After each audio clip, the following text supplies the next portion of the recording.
Quote, "Verily, the ministers are the eyes of the monarch. Let the monarch have tried ones." Meaning of the quote.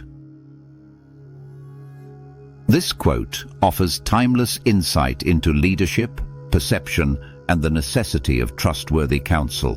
The monarch symbolizes leadership, authority, or even one's own higher decision-making self. Ministers, in this analogy, are not merely assistants. They are extensions of the leader's perception and decision-making faculties. The monarch cannot personally oversee all aspects of governance.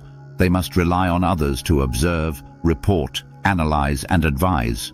These ministers become the eyes through which the monarch perceives the world and makes critical decisions. If these eyes are blurred by inexperience, dishonesty, fear, or self-interest, the monarch becomes functionally blind, regardless of how intelligent or well-intentioned they may be. The term tried ones implies individuals who have been tested by hardship, decision-making, responsibility, and time. Only those who have proven themselves to be wise, steady, loyal, and honest should be entrusted with such a vital role. The quote therefore advocates for experienced, ethical, and discerning counsel, whether external in people or internal in our own faculties of judgment. Spiritual perspective. From a spiritual viewpoint, the monarch can be interpreted as the inner self or soul, the higher consciousness that governs our being. The ministers are the instruments of perception, our senses, thoughts, emotions, and habits. In daily life, our actions are influenced by these inner advisors. But not all of them are tried. Some may be immature responses, unexamined beliefs, reactive emotions, or shallow judgments picked up from the external world. If we allow untrained or impulsive ministers to guide our choices, we stray from inner peace and clarity. The spiritual path often emphasizes self-awareness, inner testing, and mindful reflection to purify these ministers. When the mind is trained, emotions balanced, and thoughts observed carefully, they become wise counselors. The awakened individual then sees the world not through illusion, but through clarity and inner stillness. In this sense, the quote calls us to refine our inner instruments, so the soul, monarch, can lead the life kingdom with justice, wisdom, and grace. Scientific perspective. This quote aligns powerfully with modern science, especially in leadership studies, psychology, and neuroscience. 1. Leadership and organizational psychology. In business or governance, leaders cannot gather all data themselves. They must rely on teams, advisors, and analysts. These individuals shape the leader's view of reality.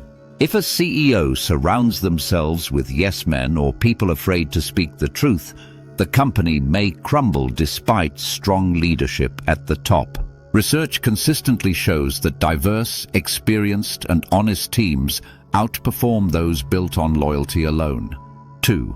Cognitive science and decision-making.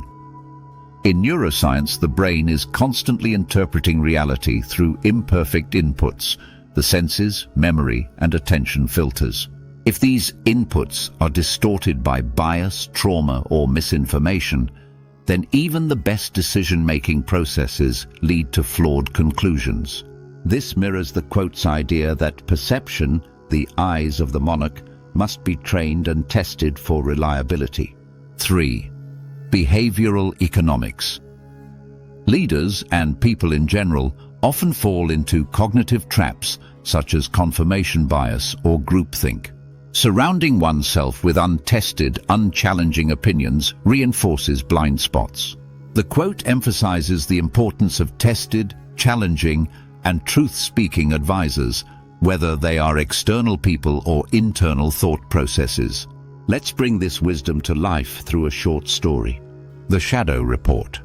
A just ruler once governed a vast empire known for its fairness. As the years passed, the ruler grew older and delegated more decisions to his circle of ministers. Among them was a young, eloquent minister named Kavi, who quickly gained favor. He brought good news daily, prosperity, peace, and progress. The king was pleased and trusted him completely. But one evening, an old soldier approached the court with dirt-stained boots and a battered letter. "My village is burning," he said, "but the reports say all is well." The monarch was shaken. He summoned Kavi and confronted him. The minister, cornered, admitted, "I feared to bring bad news. I thought I was protecting your peace." The king replied, "A lie, even in gold, is still a lie. A monarch with blind eyes cannot rule justly." From that day forward, the king appointed ministers who had served in harsh winters, faced defeat, admitted mistakes, and had the courage to speak truth in the face of favor. He proclaimed, "The kingdom does not need polished words, it needs tested eyes." How it applies to our everyday life. This quote has wide and practical implications, even outside formal leadership. 1. In personal decision-making. We all act as monarchs in our lives, making choices about relationships, career, health, and growth. Our ministers are the voices we listen to, friends, family, media, habits, or even our inner narratives. Choosing to listen only to comforting or flattering voices is dangerous. Instead, we must learn to value honesty, challenge, and experience. 2. In relationships. Just as a monarch needs tried ministers, we too need true friends, those who speak truth with compassion, not just what we want to hear. Having such people around us can change the course of our lives. 3. In professional life. In work settings, especially in leadership roles, success often hinges on the team we build. Hiring people for loyalty alone, or surrounding ourselves with those who don't question us, leads to echo chambers and stagnation. Choosing individuals who are experienced, thoughtful, and courageous makes us better leaders. 4. In inner growth. Our inner ministers can include impulses, habits, and beliefs that have never been examined. Personal growth means identifying which of these are tried and which are misleading. Cultivating awareness through journaling, meditation, or deep reflection helps us sharpen our internal guidance system.